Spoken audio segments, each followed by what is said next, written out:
तर कोल्हापूरमधल्या शेतकऱ्यांनी सुद्धा विखे पाटील यांचा समाचार घेतलाय। शेतकऱ्यांना त्यांच्या पायावर उभे केले तर तुमच्या दारात सुद्धा यायची आम्हाला गरज नाही असं म्हणत शेतकऱ्यांनी संताप व्यक्त केलेला आहे।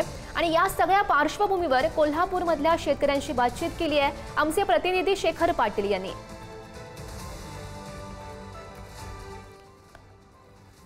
त्यांच्या या वक्तव्याचा समाचार अनेकांनी घेतलेला आहे आणि याच अनुषंगाने बोलण्यासाठी माझ्यासोबत काही शेतकरी संघटनेचे नेते आहेत आणि काही शेतकरी देखील आहेत। प्रत्येकाच्या छातीवरती आपल्याला हा बिल्ला त्या ठिकाणी दिसतोय, जे गेल्या अनेक वर्षांपासून सातत्याने शेती संदर्भात आवाज उठवत आलेले आहेत आणि त्यातून कशा पद्धतीने शेतकरी संकटात असतो, कशा पद्धतीने या शेतकऱ्याला वर काढण्यासाठी आपण सगळ्यांनी झटलं पाहिजे, यासाठीच हे सगळे प्रयत्न करत असतात आणि म्हणूनच त्यांच्या प्रतिक्रिया घेण्यासाठी आपण त्यांच्याकडे आलेलो आहोत। काय सांगाल, एकंदरीतच तुम्ही विखे पाटलांचं ते वक्तव्य बघितलेलं आहे, कसं बघताय त्यांच्या या कर्जमाफीच्या वक्तव्य की तुम्ही एवढी मुक्ताफळं उधळताय ना, तर उधळल्या तुमच्या प्रवरा सहकारी साखर कारखान्यातून तुम्ही किती दर देताय? विखे साहेब किमान त्यांनी दर चांगले दिले असते तर त्यांना ही कर्जमाफी।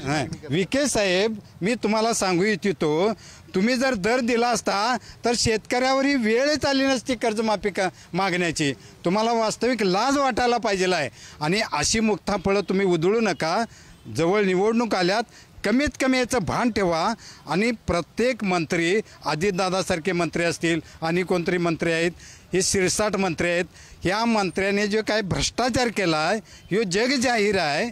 आता अजित पवारांनी जे उद्योग केल्यात, ह्या माणसाला काय करायचं, 70,000 कोटी रुपये पचवल्यात आणि आता हे शेतकऱ्यांची शेती लाटाय निघाल्यात। राधाकृष्ण विखे पाटील हे फार मोठे मंत्री आहेत, त्यांना हे वक्तव्य शोभत नाही। एक शेतकऱ्यावर असा घात होता, आसमानी सुलतान आसमानी संकट येतात आणि त्यामुळं आमचं शेती पाण्यात जाते। जी स्वप्न आम्ही बघितलेले असतात ती स्वप्न आमची मातीत गाडली जातात। तुम्ही शेतकरी नाही, तुम्ही शेतकऱ्यांचे कैवारी नाहीत, तुम्ही शेतकऱ्याचे कसाई आहे आणि हे बोलणं तुम्हाला शोभत नाही साहेब।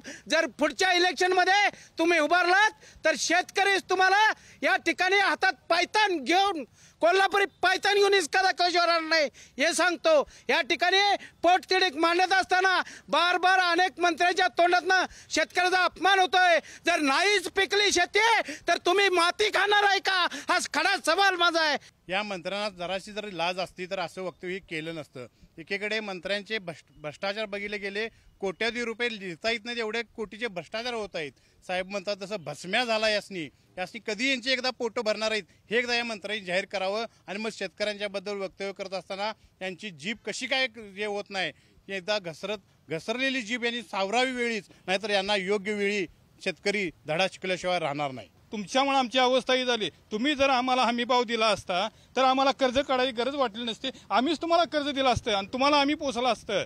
हे आम्हाला कर्ज काढायची गरजच नाही। हे अजित पवारांनी मागील वेळी शेतकऱ्यांना म्हणतात तुम्ही कर्ज बुडवता, हे करता ते करता। अहो तुम्ही काय केलं सा, 70,000 कोटी रुपये बुडवलं सा आणि आता तर तुमचा पोरगा 200 कोटी रुपये बुडवायला लागलाय आणि ते पण एक 500 रुपयाच्या स्टॅम्पवर।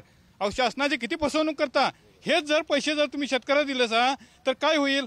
कॅमेरामन ओंकार वळवडेसह शेखर पाटील, पुढारी न्यूज, कोल्हापूर।